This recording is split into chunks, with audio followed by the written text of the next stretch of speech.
Pessoal, a próxima mesa, unificação das carreiras, eu quero convidar para vir compor a mesa aqui comigo o Leonardo Lacerda, presidente do Sindijus Mato Grosso do Sul, Isaac Paiva, ele é o diretor intersindical do Sindijustiça Rio Grande do Norte, Arão Gabriel, ele é advogado da FENAJUDE e do Sintage. Essa mesa é uma mesa que vai trazer as experiências que a gente conseguiu captar pelo país afora, aonde já aconteceu a unificação das carreiras, ou seja, todo mundo já passou para o nível superior, e aí os companheiros aqui, e o doutor Arão vai depois nos apresentar um estudo nacional que ele já fez pela federação para a gente pensar e talvez já mostrar o caminho que a gente vai ter que percorrer se esse deliberativo, amanhã, na hora que a gente fizer a plenária, for o deliberativo para o Sintage ter como bandeira e pauta política nos próximos 3 anos da gestão que vai iniciar a partir de janeiro, tá? Então, de imediato, eu já vou passar a palavra aqui para o Isaac. Quero agradecer ao convite, Dionísio, Jair e todos do Sintage, com relação a esse tema, a unificação das carreiras. Lá no Rio Grande do Norte, isso aconteceu desde 2008. Eu vivenciei isso, na época eu estava na base do Sindijustiça e acompanhei todo o movimento desde o início, até quando o Estado do Rio Grande do Norte judicializou, e nessa hora, quando houve a judicialização, eu já estava na estrutura do sindicato. Vou explicar um pouco sobre as carreiras que trabalham com o processo lá no Rio Grande do Norte, sobre as carreiras que trabalham na serventia judicial, que trabalham movimentando e impulsionando os processos. São 2 carreiras apenas que trabalham mexendo, movimentando os processos. É o auxiliar técnico, que até 2008 era de nível médio, e o técnico judiciário. Já em 2008, já era nível superior. As atribuições são diferentes, e a nomenclatura também é essa, diferente, é uma nomenclatura bem particular, auxiliar e técnico, o auxiliar nível médio, o técnico nível superior. Começou, então, a surgir, ainda de forma embrionária, final de 2007, início de 2008, um movimento para poder unificar as carreiras. E isso partia da ideia de que o requisito para investidura no cargo de auxiliar técnico passasse de nível médio para nível superior. Se você não colocar a carreira como nível superior, você não vai poder fazer a unificação. Então, houve reuniões, o sindicato se reuniu várias vezes com o presidente, mas também aconteceu uma coisa um tanto desagradável, porque foi uma disputa interna na própria categoria. Então, eu costumo dizer que essas disputas internas acontecem porque nós, como militantes, como ativistas, muitas vezes achamos que todas as nossas motivações elas são políticas, ideológicas, mas não é assim. Às vezes a gente é movido por emoções, por paixões. Então, os próprios companheiros técnicos judiciários, que eram de nível superior, encamparam um movimento contra a unificação da carreira. Isso porque a nomeação para o cargo comissionado de chefe de secretaria, que à época se chamava diretor de secretaria, em alguns estados se chama escrivão, ou chefe de serventia, chefe de cartório, mas, enfim, aquela função que é de coordenar a serventia judicial, ela era privativa e exclusiva dos cargos de nível superior. Então, acredito que havia aí um interesse de reservar o nicho para que um grupo pequeno, relativamente pequeno, ficasse restrito entre eles as nomeações para esses cargos de escrivão, de chefe de secretaria. E houve esse movimento, chegaram a se reunir, criaram um documento, elaboraram cartas abertas, se dirigiram, formaram comissão, foram ao presidente e tentaram de toda maneira atrapalhar. Também procuraram o sindicato. Na época eu estava na base, eu não estava na estrutura do Sindijustiça, E como eu estava também, era uma das lideranças do movimento pró-unificação das carreiras, tomamos a decisão de tentar também correr por fora e não ficar só esperando pelo sindicato, porque temíamos que este grupo estivesse influenciando também a diretoria e que a diretoria não estivesse se empenhando muito nessa demanda, nessa pauta. Então, nós também criamos a comissão, ficamos tentando nos reunir e procurávamos saber pessoas que ocupavam o cargo de auxiliar, mas que trabalhavam em pontos estratégicos do tribunal, que tinham acesso aos desembargadores. Se isso vier a acontecer, um papel do sindicato é crucial para que não deixe essas disputas corroer a categoria e criar decisões, e que tem que ter muita habilidade para poder gerir isso e poder administrar e unificar todo mundo em torno da pauta. Tinha muita gente que dizia, eu já sou nível superior, por que é que isso vai me beneficiar? E então o sindicato ele teve um certo esforço para poder mostrar que o servidor, o sindicalizado, o trabalhador, ele está bem quando o seu colega também está bem. Em 2008, aconteceu que o presidente enviou um projeto de lei para a Assembleia Legislativa, e foi feita, a Assembleia aprovou, e foi feita a Lei 372 de 2008, que colocou como requisito para investidura no cargo de auxiliar técnico o curso superior. Isso que abriu o caminho para unificar as carreiras. Embora que depois a governadora Vilma de Faria se arrependeu e entrou com a ADI. E foi quando o doutor Arão começou a atuar no processo, mas, enfim, são aspectos jurídicos. Uma coisa também que eu me lembro nas tratativas com o tribunal, era que sempre eles diziam o seguinte, no orçamento, sempre diziam o seguinte, nas reuniões, problema orçamentário. Vocês querem unificar a carreira para depois haver a equiparação das remunerações, e nós não temos dinheiro. Sempre era isso que eles diziam. A unificação vai trazer mais despesas com o pessoal. Esse era um pleito que até mesmo a Associação dos Magistrados quis impedir, porque eles sabiam que, realmente, se houvesse a unificação, a diferença salarial, que era de 30% a 40%, dependendo do nível no plano de cargos em que o auxiliar técnico estava, ia acabar, porque ia haver também a unificação dos salários. Isso era uma consequência natural que iria vir depois.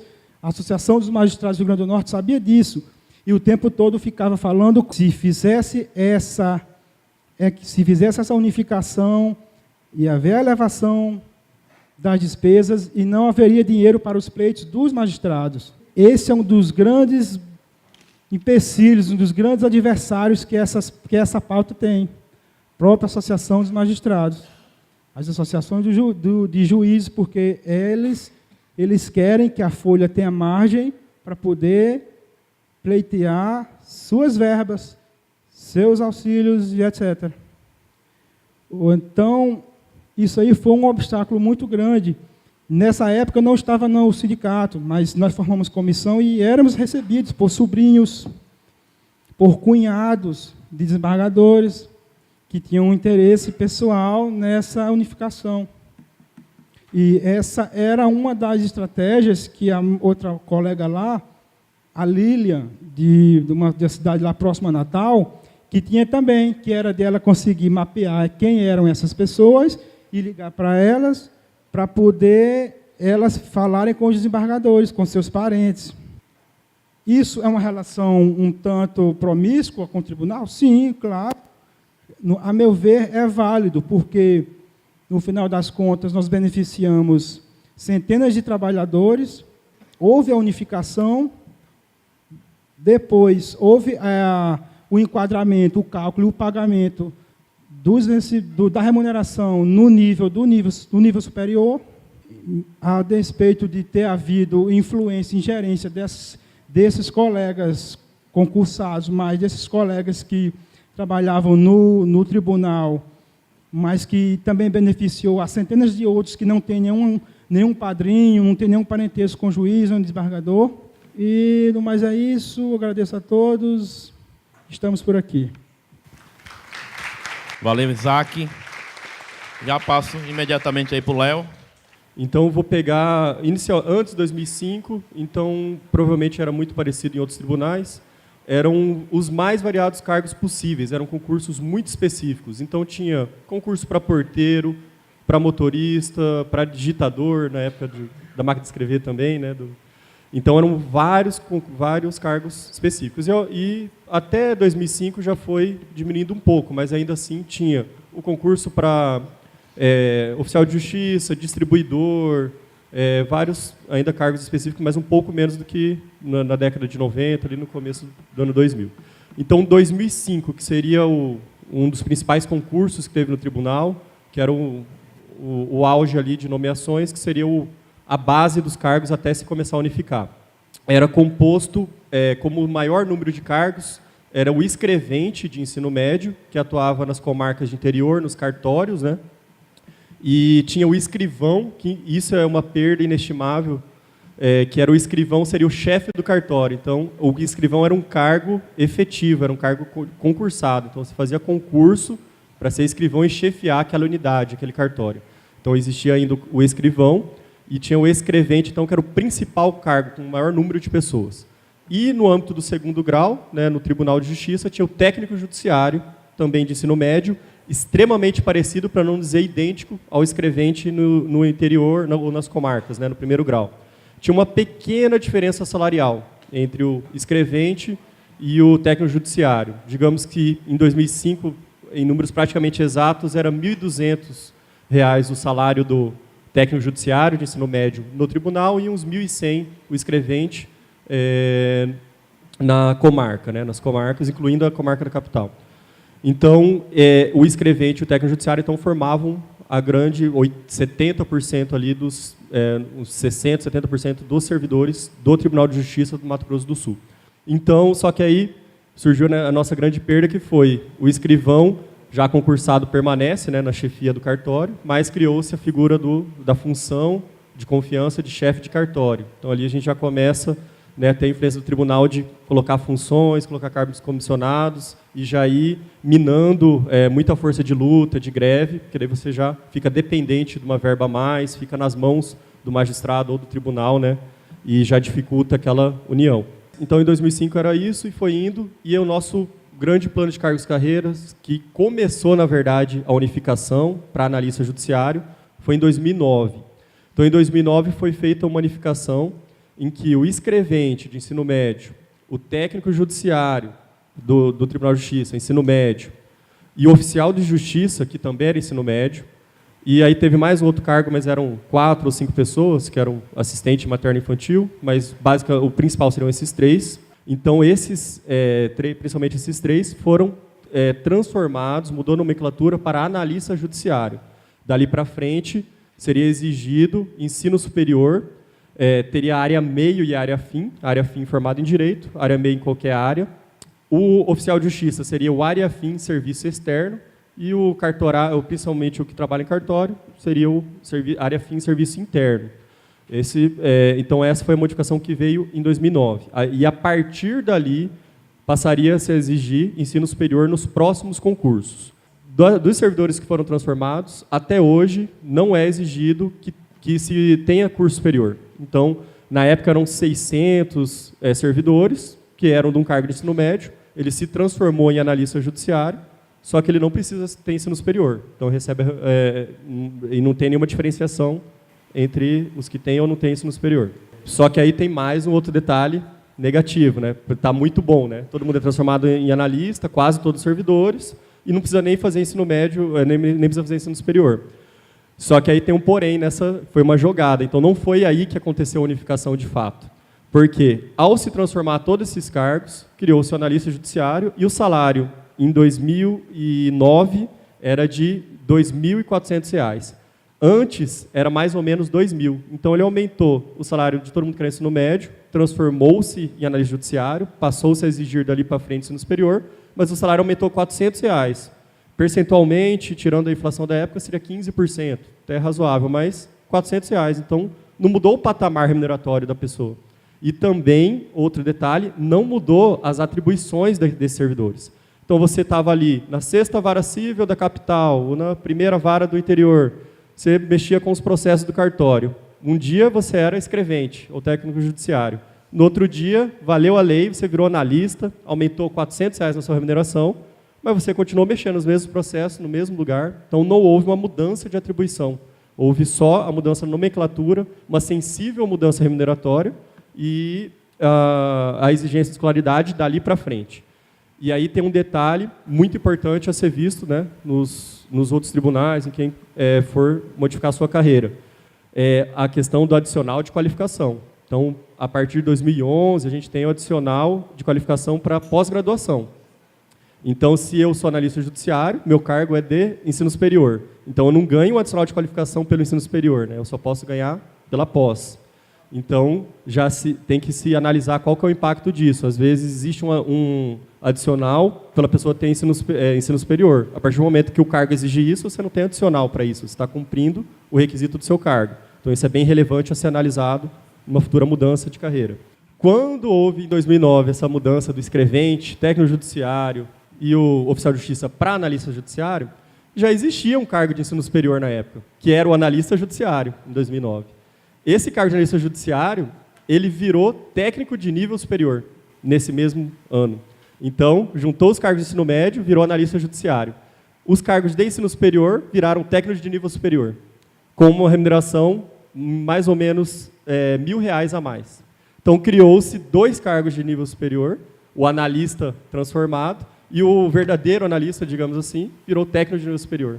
Então, foi meio que, por isso que eu falei, não foi a unificação de fato nesse momento em 2009, mas foi lá que começou a possibilidade. E esse problema ele permaneceu por vários e vários anos. Então, você tinha o técnico de nível superior, psicólogo, assistente social, o administrador e até mesmo formado em direito e ganhava um salário. E tinha o analista judiciário, aí já passamos no decorrer dos anos a ter quem fez concurso para analista judiciário mesmo também, ganhando muito menos, sendo que ambos têm ensino superior. E aí em 2016, em negociação com o tribunal, a gente conseguiu a equiparação desses cargos. Então tinham 2 cargos diferentes de ensino superior, sendo que o analista judiciário é maciçamente a maior parte dos servidores, e a gente conseguiu que o tribunal reconhecesse a isonomia entre os cargos e concedesse a isonomia salarial. Por ser um impacto muito grande, a lei que a gente conquistou, ela parcela em 5 anos. Então, todo mês de janeiro há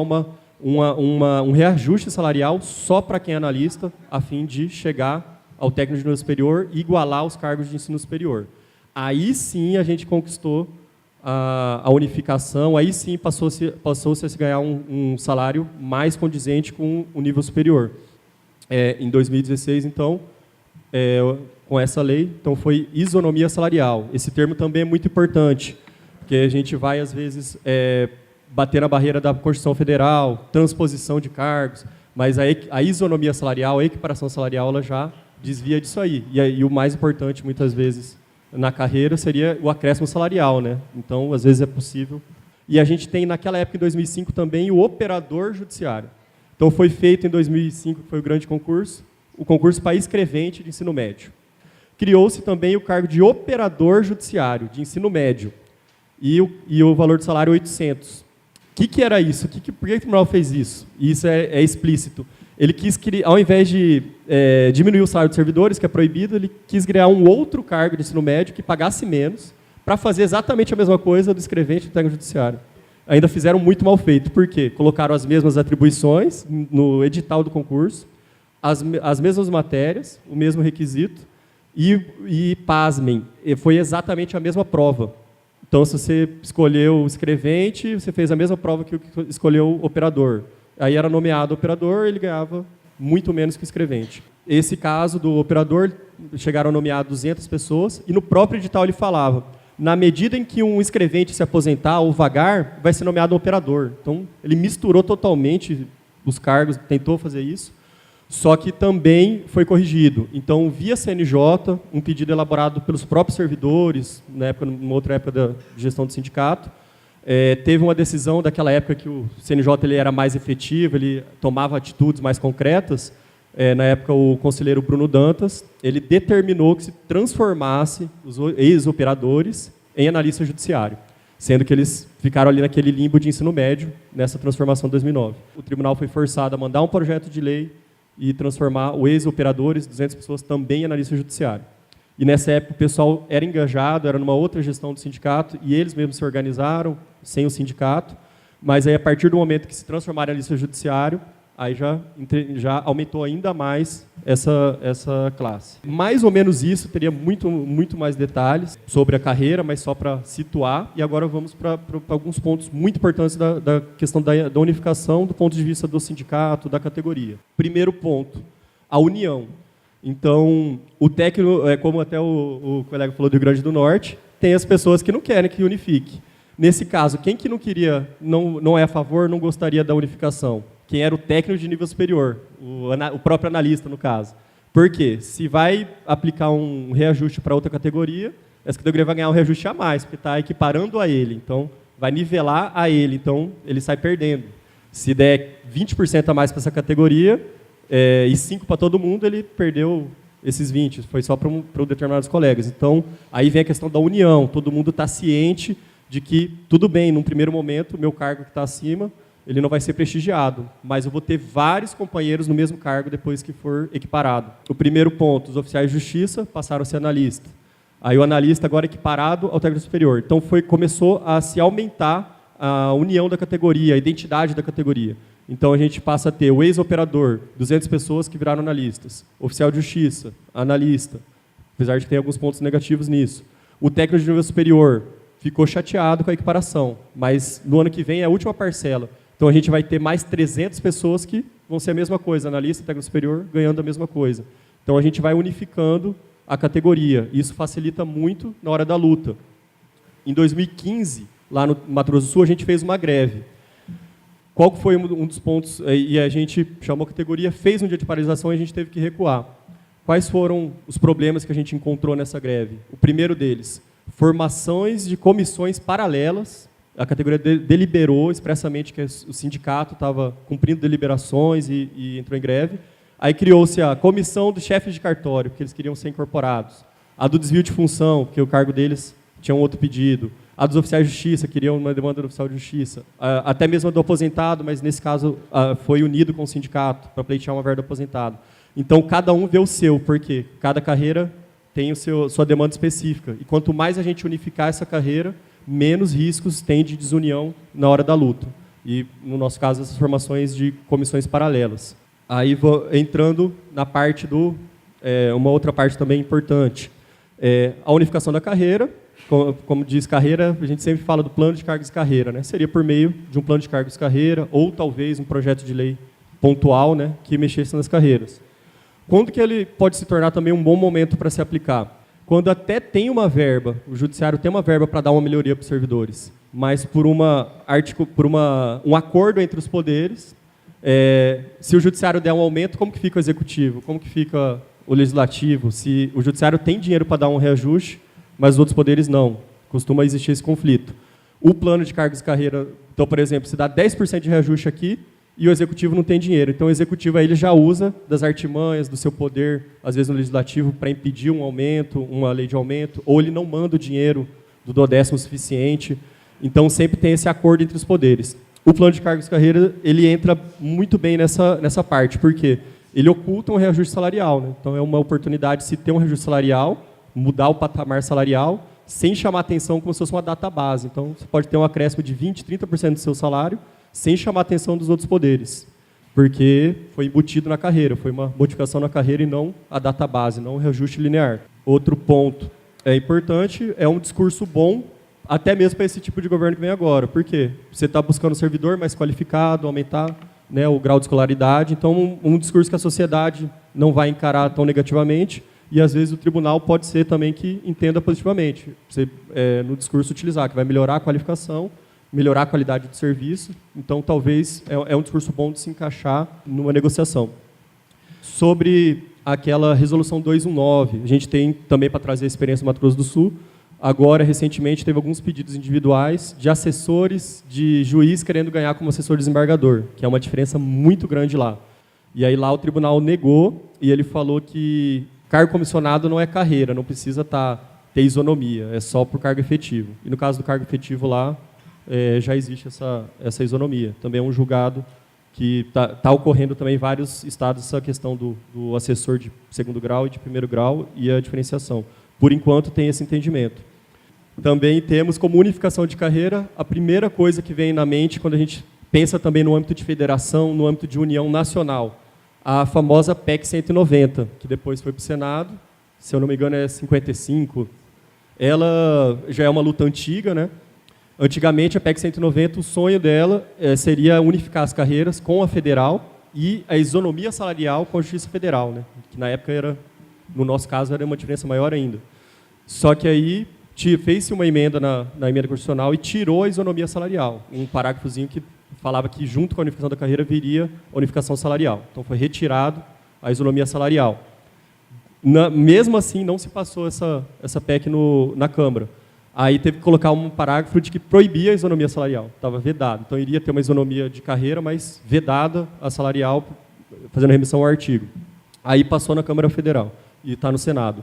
Mas, embora não se tenha mais aquele foco total na isonomia salarial, entre a gente ganhar todos nós como Justiça Federal, é a grande oportunidade de unificar a carreira a nível nacional. A gente ter um servidor do Mato Grosso do Sul, do Rio Grande do Norte, da Bahia, com a mesma carreira. E aí a gente vem também para... Esse debate é longo também. No começo teve um problema com a FENAJUF, né, com os servidores federais que não queriam essa equiparação, né, quem está mais acima normalmente não deseja. Hoje o relacionamento já está bem melhor, né, entre as instituições. Agora, existem outros problemas também de quem já ganha, alguns estados já ganham como a federal, então não tem tanto interesse às vezes, mas o grande foco seria, unificando as carreiras, você tem uma pauta em comum a nível nacional. Então, às vezes, vai nivelar, talvez alguém perca alguma coisa, mas é um passo para trás, às vezes, para dar 2 para frente, né? O judiciário nacional unido com a mesma carreira. Então, talvez é algo para se pensar no futuro.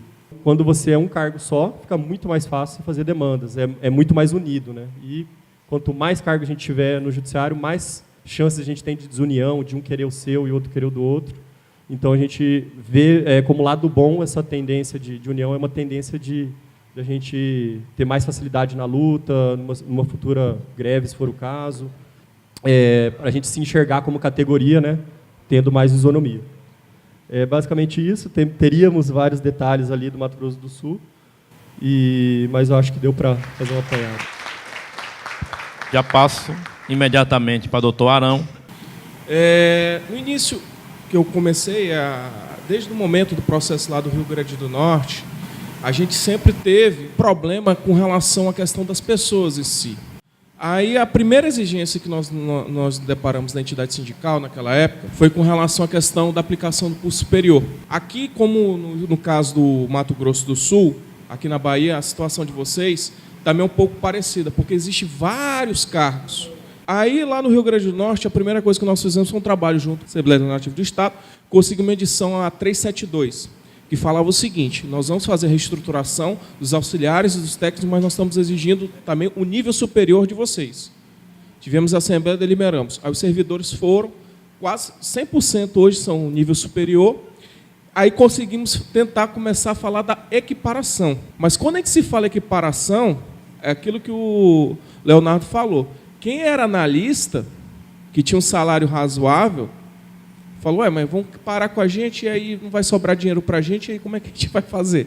Esse foi um dos problemas que nós começamos a equiparar.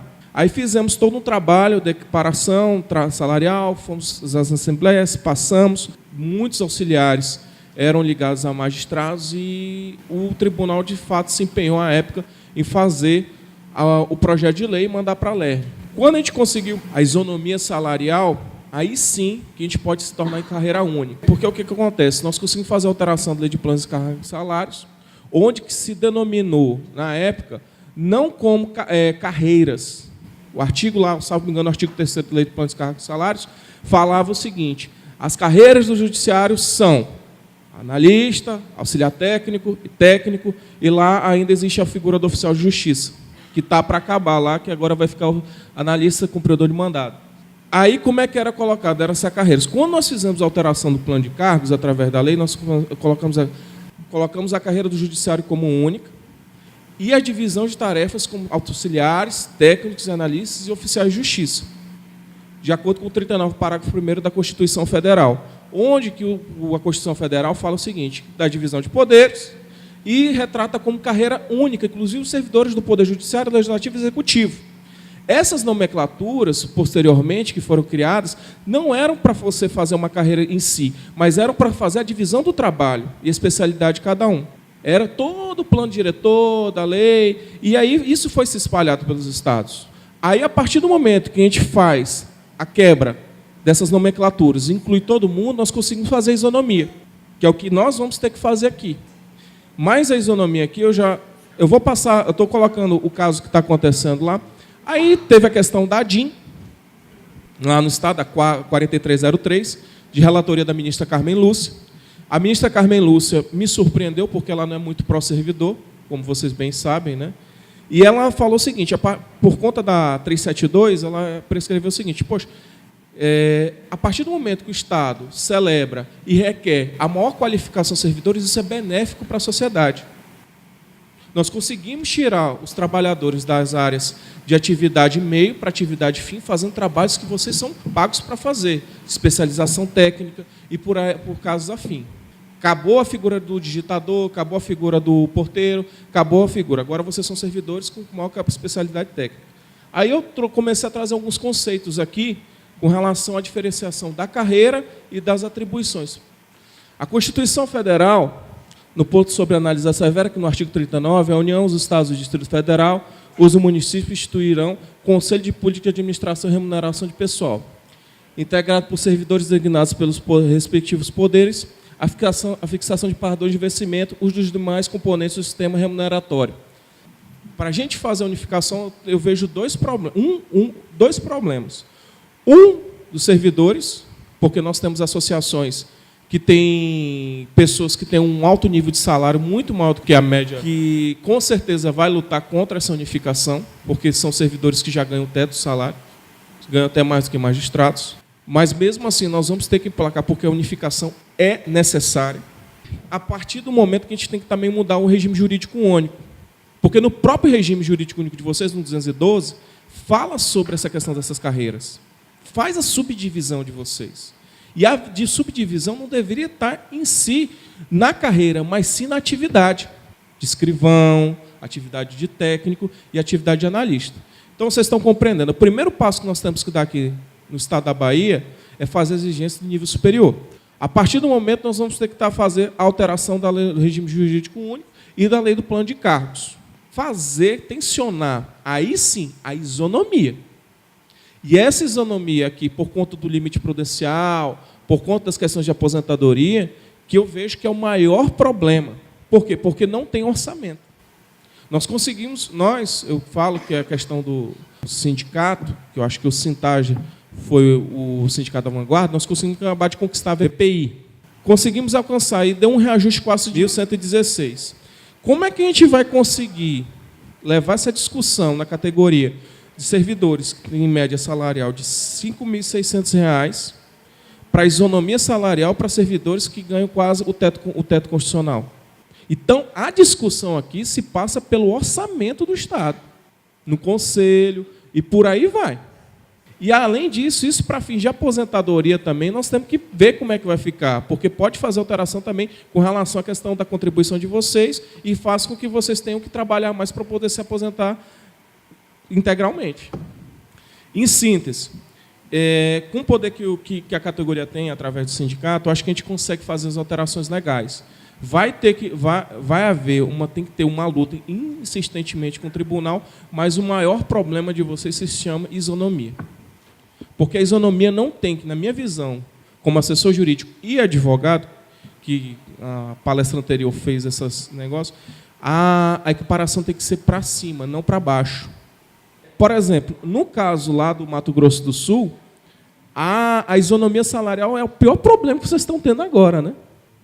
Por quê? Porque há uma disputa do orçamento, a categoria se divide, que cada pirão, pouco pirão, minha farinha primeiro, né? Que é assim que vocês falam aqui, né? Faria pouco, meu pirão primeiro, por aí vai. As categorias se dividem e, de fato, não estejam. Então, para a gente fazer todo esse processo, há necessidade de uma coesão. Há uma necessidade de uma coesão e uma vontade dos trabalhadores. Aí nós vamos falar da Resolução 219. O artigo 22 da Resolução 219 já determina a unificação. Quando a 219 veio falar de unificação para mim, eu fiquei, opa, peraí, pé atrás. Por que o Conselho Nacional de Justiça está pensando em unificação? Vocês conseguem ver o pano de fundo disso? Aumentar, diminuir o quadro de vocês, os servidores concursados, aumentar a terceirização e aumentar o cargos em confiança.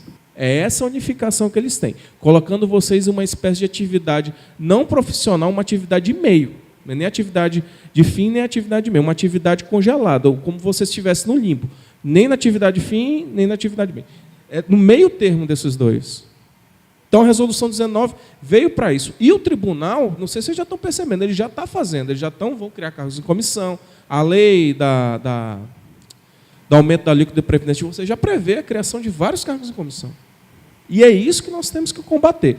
Gente, eu trabalho para várias entidades de serviço público, não só do judiciário. Eu costumo falar que o servidor público do judiciário é um trabalho que está em extinção. Se não trabalhar, essa categoria não se unir, vai extinguir, ainda mais com esse governo que está vindo aí. O judiciário, para mim, vai ser o por último a ser impactado por conta da justiça em si, por conta do trabalho, dos ofícios que vocês envolvem no decorrer do bom funcionamento da justiça. Mas, de uma hora certa, vai ser impactado, até porque a magistratura quer isso. A magistratura quer colocar um afiliado lá dentro. A 219 está falando que o tribunal tem que fazer um estudo, tem que fazer todo o negócio. Então, é nesse ponto dos estudos, da equiparação, que nós vamos ter que atacar. Principalmente estudar o orçamento. Por quê? Porque qual a vantagem? Vocês acham que eles vão tentar aumentar ou diminuir o salário de vocês? Todo ano eles diminuem o salário de vocês, o poder de compra de vocês cai. Requisitos para tentar finalizar e começar a responder as perguntas. Necessidade da adequação escolar e da desenvolvimento, que eu acho que todo mundo agora... Eu acho que a maioria da categoria já tem curso superior. Eu acho muito difícil, isso aqui é bem pacífico para vocês. E alteração do regime jurídico único e na lei de plano de cargos. E ficar de olho no estudo do plano da implementação da 219. Essa implementação da 219 que está me assustando. Se a gente não acompanhar de perto, vocês vão ter perdas maiores que vocês já têm. Eu achei muito interessante a fala do Ludimar, falando que tem pessoas que acham que o CNJ é a tábua de salvação. Mas, na minha visão, o CNJ é a tábua da palmatória. Tudo que se diz respeito ao interesse dos servidores do judiciário, seja federal ou dos estados, é complexo, é difícil, não dá para resolver. O CNJ, na minha visão, foi um órgão criado para tentar um anteparo para tentar massacrar vocês. Essa é a minha visão do CNJ. Vamos passar agora aqui para as perguntas, por favor. Por Luca, Gustavo, Paulo, Jair, Daniele, Daniel, Val, Bruno e Marden. E Dionísio. Vou me ater a duas coisas. Um detalhe. Quando foi exposto ali, eu fiquei observando na formação das carreiras, aí tinha lá auxiliar judiciário, técnico judiciário, analista judiciário. Aqui já acabou o auxiliar judiciário. E eu quero até me apegar a isso para que vocês possam nos dizer alguma coisa. Porque foi tão fácil para mudar os auxiliares judiciário para técnico judiciário, que gerou inclusive uma diferença de salário, que isso gerou um outro problema, que até a GE que eles recebiam passou a ser maior do que a nossa, que já éramos técnico antes deles, por uma questão de aplicação desse último plano, né? Aí, por que a dificuldade do técnico virar superior, se não teve essa mesma dificuldade para o auxiliar virar técnico? E um detalhe que, salvo me engano, foi o companheiro do Mato Grosso que colocou da questão da união, né, das pessoas para esta luta. Nós tivemos aqui um exemplo recente dessa união, que foi a luta pelos que não tinham GE, os ex sem GE, graças a Deus. Então, nós vimos como as pessoas que já recebiam, como eu, que tiveram um empenho assim fundamental para que isso fosse aprovado, porque eu me sentia envergonhado, dizia sempre isso. Enquanto não resolver o problema do CGE, eu tenho vergonha dos meus colegas que não recebem o que eu tenho eficiência, eles não têm. Então, esse problema da União, acho que aqui no Sintag, ele é mais fácil de ser equacionado, porque já tem esse espírito realmente entre a gente, né? A luta foi grande e não acredito, estou sendo sincero, para mim foi minha maior conquista enquanto delegado sindical, foi ver esse problema da GE resolvido, e não acredito que eu sei o impacto financeiro que isso causa na vida das pessoas, vão receber agora miseráveis dobrados em janeiro, para em fevereiro voltar a receber a migalha que nós já recebemos, mas não acredito que tenha um deles mais feliz do que eu por isso ter acontecido. E nem acredito que tenha um deles mais feliz do que o Sintag por isso ter acontecido também. Então é por isso que eu acho que esse fator da união é primordial e aqui ele já é exercido. É só isso, muito obrigado. É o seguinte, tem 2 pontos. O primeiro, que eu vejo que, na verdade, não teria nem que se falar em unificação de carreiras se não tivesse o problema que existe hoje. A gente só fala em unificação de carreiras porque as atribuições dos técnicos estão se tornando atribuições de analistas, pela evolução da tecnologia, entre outras coisas, e pela demanda que está em cima dos analistas, que o analista não consegue analisar. Por exemplo, vai tudo para o secretário, e o secretário não tem capacidade humana de analisar todos os processos sozinhos.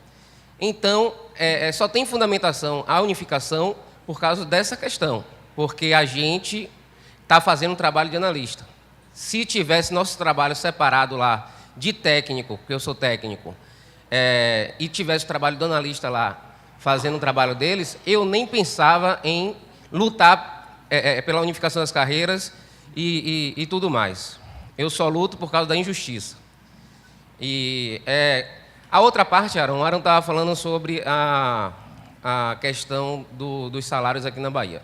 Na verdade, se você for analisar a folha de pessoal do tribunal, você percebe que nem técnico, nem analista ganha mais do que o salário base de R$10.000. Você for lá, você vai ver. Essas pessoas que esdrúxulamente ganham R$70.000 no salário bruto, que depois é cortado e fica no teto constitucional, são através de verbas com vantagens que foram criadas durante os anos e foram acumuladas e aconteceu isso.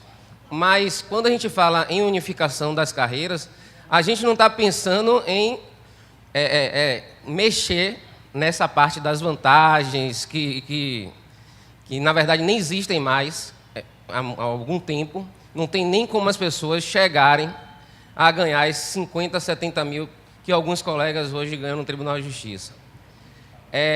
Então, quando a gente fala em unificação das carreiras, é só o salário base, que o impacto seria muito menor, apesar do impacto ser gigantesco quando for fazer essa unificação.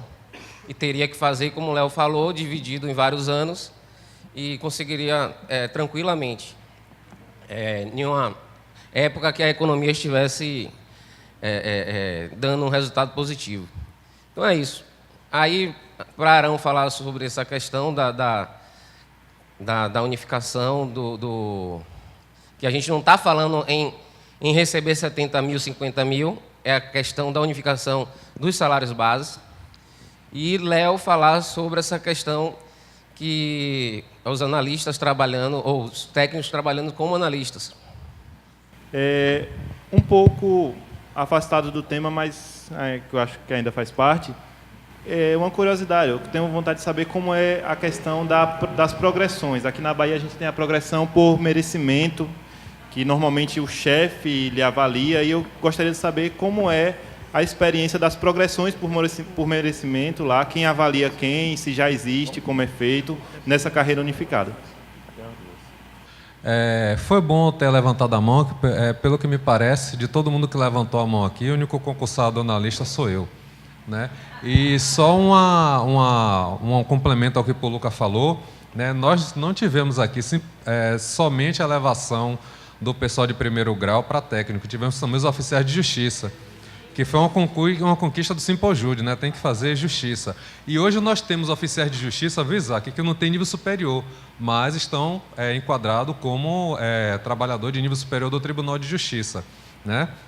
Então, assim, aqui na Bahia, nós não tivemos um movimento constituído como teve lá no Rio Grande do Norte, né, dos analistas, contra essa proposta de elevação de técnico para analista e de uma forma tão forte como teve no Mato Grosso do Sul.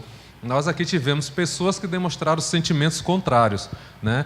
Eu me mantive neutro, né, com relação a demonstrar essa insatisfação, até porque eu não sou insatisfeito com isso. Existem várias formas de você fazer a unificação das carreiras, né? Então, eu procurei me manter neutro, porque eu digo, será que o correto é levar de técnico, todo mundo de técnico para analistas? Né? Existem várias formas de se fazer unificação de carreiras. E uma delas, que foi aventada por Luciano Vanderlei, quando veio aqui prestar assessoria para a gente, era uma delas, né? Acabar com o concurso de nível superior no Tribunal de Justiça, fazer concurso só para nível técnico, e a partir daí todo mundo ascender, de acordo com as suas graduações, né? Outra forma é acabar com nível técnico e fazer concurso só para quem tem nível superior. Ou seja, não precisa ficar fazendo um movimento contrário, a gente vai ser prejudicado, não, nada disso. Né? Existem várias formas que podem ser feitas e que nem técnico nem analista serão prejudicados e todo mundo vai ganhar. Né? Então, na verdade, esse meu pronunciamento não é nem para fazer pergunta, é mais para fazer um complemento que, se vocês quiserem, vocês podem comentar sobre isso também. A minha pergunta é justamente o que Gustavo colocou, se trata do salário base ou se comporta essa questão dessas remunerações e daquelas verbas que são individuais. De cada... Eu quero que ele explique isso. E justamente se essa estrutura que nós temos aqui, com tantas gratificações, AFIs, CTs, se afeta a possibilidade de implementar essa luta pela unificação. A outra pergunta, que Jair comentou aqui, que já existe, mas eu gostaria de saber se juridicamente seria possível, é se as pessoas que não têm nível superior, elas teriam que ter um determinado prazo para concluir, para se enquadrar dentro dessa unificação. Então, gente, a pergunta é para o doutor Arão. Já estou aqui me respondendo, não. Quero que ele explique isso, até porque, a partir daqui, quando a gente leva para os colegas, eu imagino que sejam as perguntas simples e, provavelmente, as que a categoria vai questionar, né? Muito obrigada. Primeiramente, elogiar, né, a fala do nosso companheiro, dessa união linda de se ver. Lá, eu, como pessoa, vejo muito, eu sinto isso, por exemplo... Se eu pudesse abrir mão do reajuste num ano para corrigir tudo que tem de problemas, às vezes, pontuais, e depois, no outro ano, volta todo mundo junto, se dependesse de mim, eu faria. E eu queria também ver qual que é a fórmula mágica para passar isso para a base, para a categoria, como vocês sentem. Meu sonho é isso aí, poder você ver na conquista do outro, ficar feliz pelo outro. Né? É para isso que eu estou lá e queria também que a maior parte da base sentisse, né, dessa mesma forma. A gente iria muito longe, muito mais longe, né? Assim... Quanto à pergunta do Gustavo, seria do auxiliar ou do ensino médio, está fazendo, às vezes, atribuições do analista, como que são as questões das atribuições. Né? Como eu falei, primeiro ponto, acho que só para ilustrar, o número de servidores, né, de cada cargo, bem rapidinho. Mais ou menos, seriam 3.400 servidores da ativa, né, lá no Mato Grosso do Sul. Hoje já é um pouco mais. Desses 3.400, 2.600 analistas, depois das transformações. Então, sobra mais ou menos 800 de outros cargos. Então, um universo ali de 70% analistas e o restante. Desse restante, aí teria uns 100, que é escrivães, algum cargo meio diferente. Os 200, 300, que era o agente de serviços gerais, da limpeza, do café, que ainda existe. O auxiliar judiciário, que seria um ensino médio, que não virou o analista ainda. Então, os 200, 300, que a gente chama do desvio de função, porque estão em desvio, e porque terceirizaram a atribuição deles e, sem esperar vagar, né? Terceirizaram e deixaram eles em desvio. E tem uns 200, 300 técnicos de nível superior, que é onde está para chegar os analistas. Então, esse é o universo lá. Então, O analista hoje, que é a grande maioria das pessoas, ele não necessariamente faz aquele serviço de analista que a gente imagina, que seria quase um assessor, né? Uma análise jurídica, de parecer, de decisões. Então, o analista judiciário, hoje, a atribuição dele lá no Mato Grosso do Sul é de juntar a petição, ou se bem que hoje em dia já é automático, dar andamento no sistema, né, de informática. Então, tanto é que eu disse que não mudou a atribuição. Então, é a mesma coisa que era o escrevente técnico judiciário, o analista agora continua sendo essa mesma atribuição. Se ele for assessorar um juiz, ele vai ganhar, né, como cargo comissionado ali o acréscimo. Então, o nosso analista é basicamente a atribuição do ensino médio, só mudou a nomenclatura e agora a remuneração, embora não tenha ficado mais complexa a atribuição. Mas é possível que no futuro surja esse debate lá, né, já que é ensino superior, ganha como ensino superior, quererem modificar as atribuições, né? Pode ser que surja no futuro. Mas ainda existe o problema do desvio de função, que seria mais parecido com o que ocorre aqui, por exemplo, do auxiliar judiciário, que é umas 100 e poucas pessoas que eram um ensino médio com atribuições um pouco mais simples e que não viraram analistas. Então, é uma luta que a gente tem para que todo mundo vire analista. Então, ainda falta... a partir do momento que equiparar totalmente com o técnico de nível superior, vai faltar umas 300 pessoas que não são analistas, no universo de 3 mil e poucos. Então, é uma luta que a gente está encampando desde agora, que é unificar totalmente, unificou quase todo mundo. E hoje, esse pessoal que é auxiliar judiciário, que seria o ensino médio, um ponto relevante, não há mais concurso público. Então, teve um concurso público em 2010, que foi até o primeiro concurso público para analista, teve alguns cargos de ensino médio, nomeou umas 30 pessoas, mas desde 2010, encerrou ali em 2014, não existe mais concurso para ensino médio, né? O foco do tribunal é o ensino superior. E tem esse caso de desvio. Aí, o que o tribunal tem feito normalmente? Às vezes coloca um adicional de atividade especial para motorista, daí a pessoa ganha uns R$800 para ser motorista. Ou criou um adicional de atividade especial para trabalhar no cartório, teoricamente por serviço mais simples. Mas, na verdade, a gente já levou para o CNJ, está levando novamente, e tentando, e já entra com ações judiciais, que, na verdade, ele disfarça o desvio de função. Ele tira, por exemplo, a senha da pessoa mexendo no processo. Então, ela não é um analista porque não está mexendo no processo, mas ele usa do colega. Então, na verdade, o tribunal tenta disfarçar ou tenta acomodar, e é uma luta que a gente tem, é uma questão que a gente tem que resolver, e então ainda está meio... Então, algumas pessoas são os auxiliares judiciários em desvio. E o analista em si é a atribuição do ensino médio. As progressões lá no Mato Grosso do Sul é bem diferente dos outros tribunais e até mesmo dos outros órgãos, como o Ministério Público de lá, outros lugares. Lá, a nossa progressão ela é automática, né? Sempre está ali no outro mês, já é aplicado, só que ela é totalmente por antiguidade. Então, a cada 2 anos, a gente tem uma progressão, ele é 2,5%, nos primeiros 10 anos, então são os biênios, né? Aí 2,5% automaticamente. Depois dos primeiros 10 anos vai para 3%, e nos últimos 10 anos ali da carreira, 3,5%. E, paralelamente, tem o adicional para o tempo de serviço, que a gente chama de quinquênio. Então, a cada 5 anos, os primeiros 5 anos é 10% de reajuste, e nos outros 5 anos, até o final da carreira, são 5%. Então, primeiro 10%, depois 5%. Então, é biênio, quinquênio, sempre por antiguidade. O lado bom... Não tem como um juiz te perseguir, um chefe de cartório, a chefia não te avalia, você é automático. O lado ruim é que também, se você é servidor ruim, você vai progredir igual. Então, até gera um pouco de injustiça. Às vezes, você se dedica mais, mas é da mesma. Então, às vezes, cria uma... às vezes, quem trabalha muito, às vezes, fica meio desestimulado, né? Mas eu acho que é muito melhor do que ruim, porque evita algum assédio moral ou cobrança excessiva, para fins de progressão. Primeira do Poluca, ele perguntou qual a dificuldade do técnico para analista.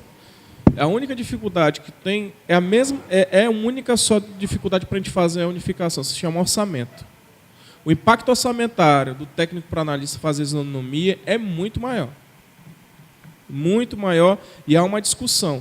E já entrando já na questão da pergunta do Gustavo, que ele falou que é uma anomalia, o pessoal e tal. Eu tenho que me comportar como assessor jurídico de vocês. No momento que a gente for entrar com esse pedido de isonomia e equiparação, eu não vou fazer pedido de isonomia para o salário do Jair, eu vou pedir isonomia para outros salários.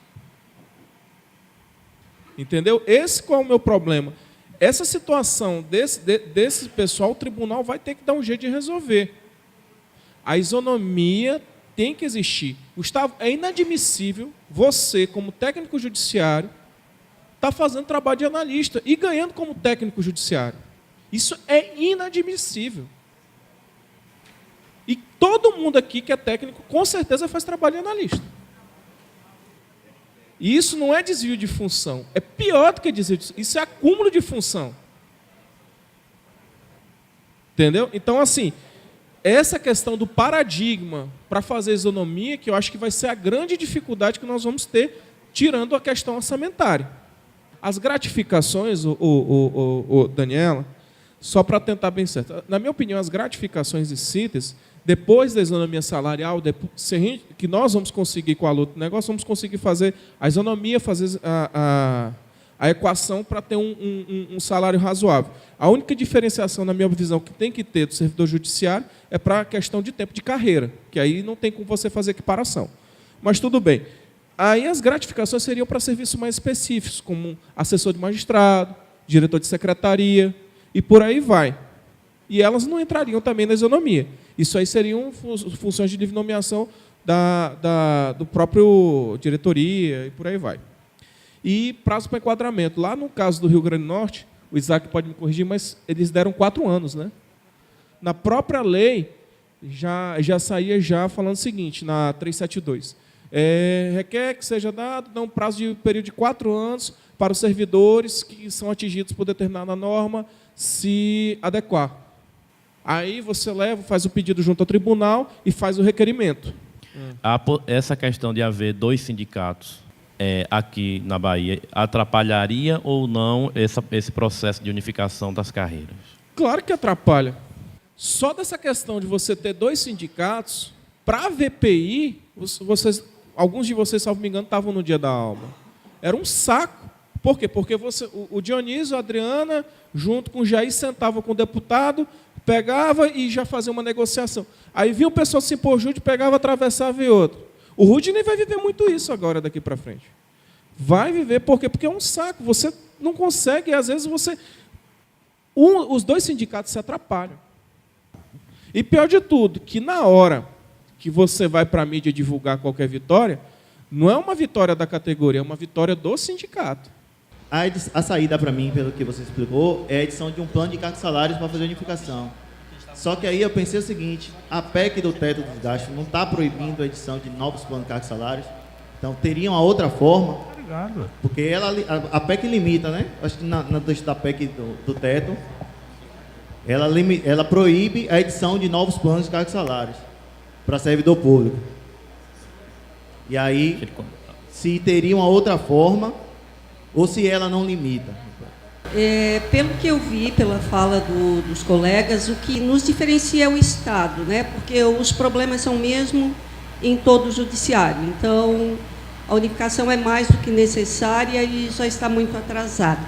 O nosso tribunal mesmo, ele se encarrega, de acordo com seus próprios interesses, de acabar com alguns cargos, como há muito tempo, motorista que se chamava agente operacional de serviço diverso, que era um cargo de nível fundamental, eles transformaram para nível médio, porque tinha interesse de quem servia aos desembargadores.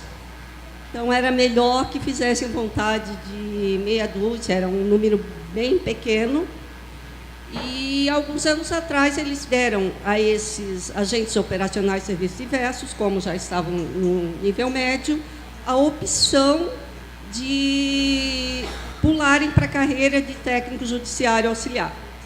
Que, basicamente, lá, o que nós temos é isso, técnico judiciário auxiliar, analista jurídico ou administrativo e oficiais de justiça, né, que são os maiores números. Os oficiais de justiça com nível superior devido a uma exigência do CNJ. Tá? Então, o que o tribunal ele alega? É que, primeiramente, essa luta, eu quero parabenizar o Rio Grande do Norte, porque foi um tempo recorde. Nós travamos essa luta já há muito tempo, é uma luta histórica, e que eu já ouvi há muito tempo do tribunal que é impossível fazer devido ao grande número de técnicos judiciários, que quando eles fizeram para motorista é porque ali incluía o quê? 15, 20, 60 pessoas no máximo, né? E nós somos em 7 mil e pouco, então, uma grande maioria de técnico, é impossível essa transformação. Tá? Então, os oficiais de justiça, como já disse, eles tiveram que fazer, independente, aí depois vieram os oficiais de justiça, oficiais de infância e juventude, que foi juntamente com eles. Então, a minha pergunta é para o Isaac. Eu quero saber qual é o percentual de pessoas que tinha na época da elevação de vocês, de nível superior e nível médio. A gente teve recentemente um exemplo de que não existe missão impossível aqui para o Sintag, que nós tivemos a vitória da VPI, e existem apenas missões complicadas que serão plenamente resolvidas com sucesso. E encampamos agora a luta pela unificação sindical, que haverá vitória, e futuramente também teremos vitória na unificação das carreiras, com fé em Deus. Tudo bem. Até porque nós sofremos as ameaças da própria tecnologia, que pode vir a substituir os servidores. Estamos na lista de extinção. E faço agora a pergunta da colega Daniele. Como é que ficam os aposentados? Primeiro, Jair, me desculpe, mas eu vou ter que discordar de você. Desde 2015, quando o Exerval fez a intenção de fazer um novo plano de cargo e salário, os analistas se juntaram contra a unificação que a gente estava pensando ainda em propor. Não chegou a ser nada concreto, mas já houve uma grande retaliação e muitos técnicos passaram por isso. Tinha até sabatina, chamando o técnico para conversar, para perguntar como é essa história aí, como é isso de unificação, o que é que vocês estão fazendo? Estou lhe falando de conhecimento de causa. Então, houve enfrentamento, sim, já no início, onde não tinha nada concreto ainda. O Sintag, inclusive, a gente fez uma comissão que foi interrompida de um estudo de plano de cargo e salário, justamente porque, agora que tem a 219, como tem a obrigação, eu acredito que a gente tem que ter já uma coisa pronta e preparada para não chegar ao tribunal e dizer assim, você tem 15 dias de prazo para responder isso aqui e a gente não ter absolutamente nada em mãos para poder fazer o contraponto. Então, eu queria fazer algumas perguntas de cunho prático. Por exemplo, normalmente o plano de cargo e salário ele exige que você tenha um avanço horizontal e um avanço vertical. O plano da gente hoje não é assim, é horizontal de ponta a ponta. Não existe. Eles botam ABC, mas é tempo, merecimento, não tem nenhuma espécie de diferenciação para você fazer a elevação vertical. Aí eu queria saber sobre isso o seguinte, pode-se exigir, por exemplo, uma formação do servidor contínua para que ele se qualifique para ter essa elevação vertical, porque se a gente for propor PCS, se o tribunal propõe, ele propõe o que ele quiser. Mas se a gente, enquanto sindicato, for propor, a gente tem que propor tudo dentro dos conformes. E se tem que ter a horizontal e a vertical, essa do horizontal para o vertical, se pode ser, por exemplo, exigir que em 5 anos o servidor tenha 200 horas de curso para poder fazer a elevação horizontal. Como é que funcionaria isso de ser horizontal e vertical? Além disso, a questão muito, que inclusive a gente já teve essa discussão aqui, é que a questão do subsídio. Vencimento ou subsídio, isso aí a gente já discutiu algumas vezes, mas a gente não me recordo da gente ter tido uma coisa assim tão técnica. Acho que o Vanderlei uma vez falou sobre isso. Mas seria bom a gente refrescar um pouquinho, agora que a gente está na iminência de ter outro plano de cargo. Né? E a outra coisa é o seguinte, hoje a gente só tem 2 carreiras realmente no tribunal, que é técnico judiciário e analista judiciário. Mas a gente tem diversos cargos. Eu achei interessante o pessoal, você disse que tinha um técnico de nível superior, pelo que eu entendi, eram pessoas que tinham formação específica de nível superior. Por exemplo, você não tinha o técnico de nível superior genérico, você tinha um técnico de nível superior que era médico do tribunal, que era assistente social. Então, ele tinha uma exigência de uma formação específica. Existem, eu acredito que quando a gente for fazer um cargo, inevitavelmente vão aparecer algumas funções que elas necessitam dessa formação específica. A gente conseguiria fazer, por exemplo, só a título de sugestão, de debate, se teria como funcionar como se fosse um cargo comissionado, tipo assim, a pessoa chega no nível 3 da elevação vertical e aí ela fica qualificada para poder, com aquela formação ali, ocupar aquele cargo específico, por exemplo, de escrivão. Se a gente teria como fazer alguma espécie de agente mesmo dentro do plano de cargo, fazer critérios objetivos para que determinados cargos sejam preenchidos. Com relação à pergunta sobre o percentual do nível de pessoas, de servidores que tinham nível médio e nível superior à época da unificação. Bem, companheira, à época, tinha uma carreira lá que era de técnico judiciário, que ela já era de nível superior desde 2002, que foi o último concurso. E a outra carreira era de nível médio. Em 2002 também teve concurso para técnico judiciário e para o auxiliar judiciário. De nível médio para o auxiliar, nível superior para o técnico. A época dessas tratativas e a época das negociações, das assembleias, o doutor Arão estava lá, acompanhou, orientou tudo. Em 2008, 2009, o índice de servidores técnicos judiciários de nível superior era em torno de 80%. Em torno de 350 funcionários tinham técnicos judiciários, desses 80% de nível superior. Aí pode se perguntar, por que eles eram de cargo de nível superior e tinham pessoas que ainda não tinham nível superior? Porque ou foi havendo evolução nos requisitos de investidura. Então, havia pessoas que fizeram concurso à época que era nível médio, mas que o cargo não foi extinto, depois elevou-se para nível superior, e elas continuaram. Acontece isso também, já às vezes. O cargo ele vai evoluindo, a investidura dele vai mudando, e as pessoas o servidor continua, mesmo sem ter aquela escolaridade mínima exigida. Por exemplo, nos anos 90, lá fizeram um concurso em que o oficial de justiça era nível médio. Aí, o oficial de justiça que tinha um nível médio, que na época era 2º grau, passaram, continuaram, e aí, depois o requisito ficou nível superior, e o pessoal, os OJs de nível médio, continuaram na carreira. E assim é normal, acontece e é legal. Uma coisa que eu queria pontuar, sim, com relação aos auxiliares técnicos que passaram para nível superior, era em torno de 60%, de 550, em torno de 330, já tinham um nível superior. Já tinham, então eram um pessoal mais jovens, e eles alguns, mais da metade, já tinha nível superior. Houve aquele prazo, que o doutor Arão falou, para poder concluir o nível superior.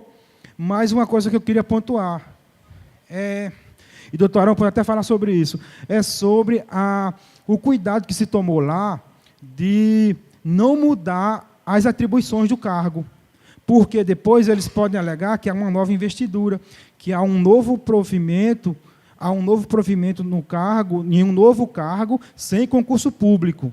E isso, na DI, eles bateram forte nisso, dizendo que não podia haver unificação, porque a unificação é uma investidura burlando o artigo 37 da Constituição.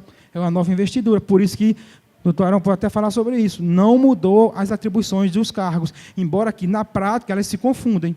Todos fazem a mesma coisa. Por fim, quero agradecer o convite, quero agradecer a hospitalidade de todos vocês, dos meus companheiros, as companheiras da Bahia, do Sintagem, e quero dizer que foi uma honra para mim, como representante de Justiça, estar aqui com vocês. Foi uma honra ter participado dessa mesa, e agradeço a todos e a todas, e em breve vamos para o Rio Grande do Norte fazer o nosso congresso também. Grande abraço. Agradecer aqui ao Isaac, em nome da coordenação e dos congressistas, e passar essa lembrança aqui também e fazer uma foto, né? Para mim, eu acho que não restou nenhuma pergunta específica. Só gostaria de pontuar também a questão, às vezes é útil, né, para falar perante o tribunal, que ele teria um lucro aproveitando servidores que seriam de cargo no ensino médio, transformando eles em ensino superior, caso haja, às vezes, a modificação da atribuição ou não, mas que, por exemplo, às vezes ele vai contratar 100 analistas ou 500 analistas no futuro. Sai, às vezes, menos da metade do valor, ele aproveitar quem já está no quadro. Então, às vezes, ele tira a pessoa do desvio, corrige um problema, e gastando bem menos. Então, em épocas de redução de gastos, é muito mais barato aproveitar quem já está no quadro, melhorando o seu salário, do que contratar novos e manter pessoas antigas no desvio. Também um caminho que a gente tenta trilhar, tentando convencê-los pelos números, já que muitas vezes não enxergam as pessoas, né, na administração. Gostaria de agradecer ao convite. A gente trouxe mais alguns diretores, né, do Mato Grosso do Sul para conhecer o Sintag, conhecer esse congresso, que tem esse formato muito bom. A gente fica maravilhado com a organização e a gente tem, às vezes, realidades diferentes, mas a gente está tentando ver tudo que dá para aproveitar, para levar para lá. A gente admira muito esse sindicato. É um exemplo para todos nós aí de todo o Brasil, e nós, Mato Grosso do Sul, viemos para aprender, aprendemos muito. Agradecemos toda a oportunidade e a hospitalidade de todos aqui. E claro, muito bem organizado pela diretoria, a base também muito bem instruída, e aos colaboradores também, que fizeram todo esse evento muito bem organizado e muito produtivo. Muito obrigado a todos. A gente que agradece, né? Agradecer aqui ao Léo e agradecer também a toda a delegação do Mato Grosso do Sul que está aqui, e dizer que chama a gente para ir lá para o Pantanal depois.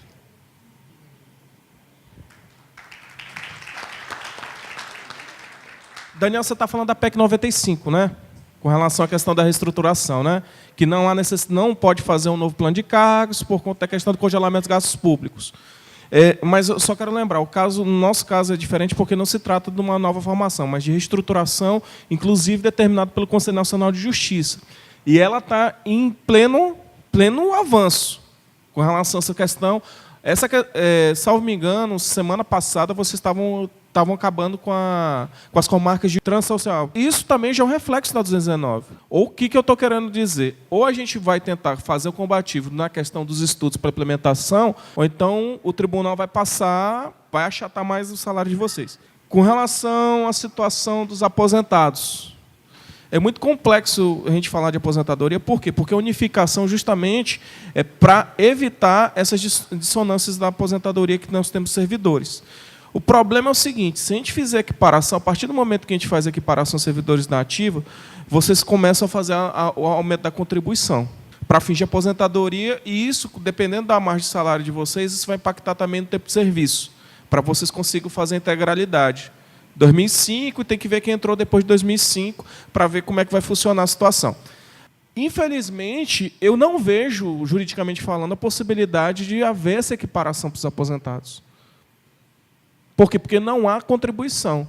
E a previdência de vocês sabem como é que está, né?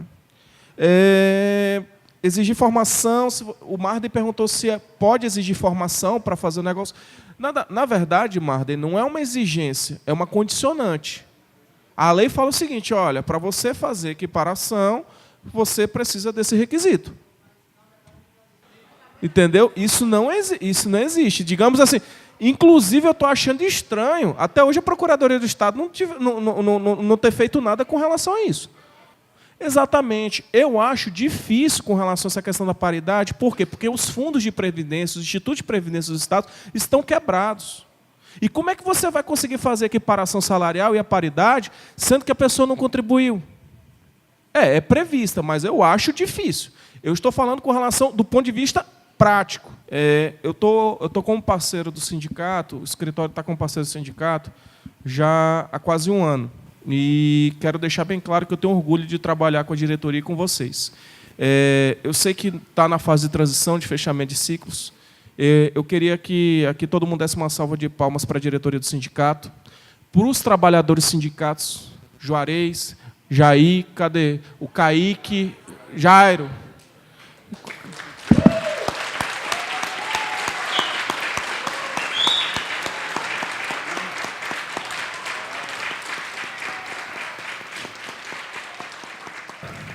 O Poluca me fez lembrar de uma poesia que eu gosto muito e que eu queria encerrar aqui recitando ela, que é do nosso querido poeta Fernando Pessoa, que fala: não sou nada, nunca serei nada, não posso querer ser nada.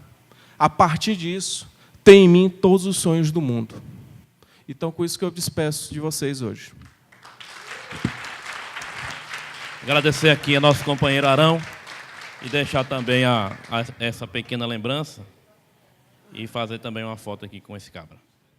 A intenção dessa mesa não é dizer como é que vai ser, mas apontar as experiências e alguns caminhos para que amanhã, na plenária deliberativa, quando a gente deve estar deliberando os caminhos do sindicato pelos próximos 3 anos, a gente já tivesse, no que diz respeito à unificação das carreiras, já algumas luzes e alguns caminhos apontados para a gente definir amanhã. Tá certo? Então, quero agradecer aqui aos companheiros.